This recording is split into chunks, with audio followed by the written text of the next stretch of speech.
Episode 2. Rumah besar, sepi yang panjang. Hari ini adalah hari keduaku di rumah ini. Rumah keluarga Hardana begitu besar, lorongnya panjang, langit-langitnya tinggi, dan pelayannya banyak. Namun entah mengapa, di tengah semua kemewahan itu, aku merasa sangat sendirian. Kesepian menyelinap ke dadaku. Diam-diam, seperti udara dingin yang tak terlihat. Ayah sibuk bekerja, ibu tiriku sibuk dengan dunia sosialitanya. Dan ketika ia berada di rumah, kehadirannya justru membuatku tak nyaman. Tatapan sinisnya selalu mengikutiku, seolah keberadaanku adalah kesalahan yang tak bisa ia terima.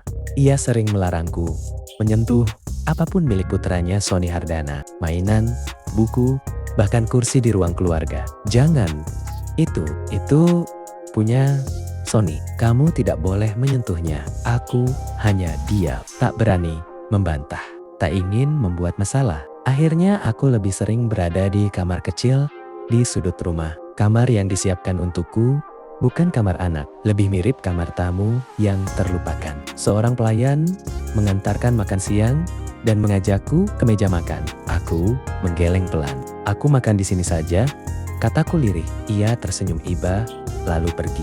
Tak lama kemudian, dari balik pintu yang hampir tertutup, aku mendengar suara itu. "Jangan manjakan anak itu," kata Tante Sonya dengan nada tinggi. "Jangan berikan yang terbaik padanya. Jangan lebih baik dari yang kamu berikan pada Sony. Semua yang bagus itu milik Sony. Anak itu perlakukan biasa saja. Jangan diistimewakan." Kata-kata itu jatuh satu persatu ke hatiku. Perih, menyakitkan, membuat dadaku sesak. Aku menatap sepiring makanan di hadapanku. Tiba-tiba, aku teringat Mama. Rumah kami dulu tidak sebesar ini, juga tidak semewah ini. Tapi Mama selalu menyambutku dengan senyum. Masakannya hangat, penuh cinta. Tangannya lembut saat mengusap kepalaku. Air mataku hampir jatuh. Tapi cepat-cepat aku mengusapnya. Tidak boleh menangis, Vin. Di sini, kamu harus kuat. Aku berjanji dalam hati. Aku akan bertahan.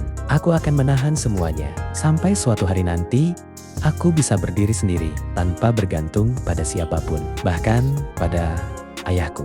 Sore itu, ayah datang ke kamarku. "Kavin," katanya lembut, "ayah harus keluar kota 3 hari. Aku tidak menoleh. "Kamu belum mulai sekolah," lanjutnya. "Ayah masih mengurus berkas pindahanmu. Selama itu, kamu di rumah saja dulu ya. Kamu bisa bermain, pinjam mainan Sony dulu. Ayah belum sempat membelikanmu mainan. Nanti pasti ayah belikan sepulang ayah dari luar kota." Aku tetap diam. Dulu aku sangat bahagia saat tahu bisa tinggal bersama ayah. Tapi sekarang semua perasaan itu berubah menjadi marah. Ayah mempunyai istri lain. Ia meninggalkan mamaku dalam diam. Dan aku tidak ingin bersikap lembut padanya lagi. Ayah menghela napas, lalu menepuk punggungku pelan. "Ayah tahu kamu pasti marah," katanya. "Tapi semua ini tidak seperti yang kamu pikirkan. Suatu hari nanti, ayah akan menjelaskannya. Sekarang kamu masih terlalu kecil." Aku mengepalkan tanganku. "Percayalah pada ayah,"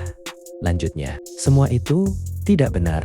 Aku ingin bertanya, aku ingin berteriak, aku ingin tahu kebenarannya. Tapi yang keluar hanyalah diam." Tak lama kemudian, ayah pergi. Mobil mewah itu melaju meninggalkan rumah dan meninggalkanku bersama pertanyaan yang tak terjawab. Benarkah kata ayah, atau semua ini hanyalah alasan? Aku tidak tahu. Yang pasti, aku tidak suka caranya memperlakukan mamaku. Dan di rumah besar ini, aku belajar satu hal. Kesepian bisa terasa jauh lebih menyakitkan daripada kemiskinan. Bersambung.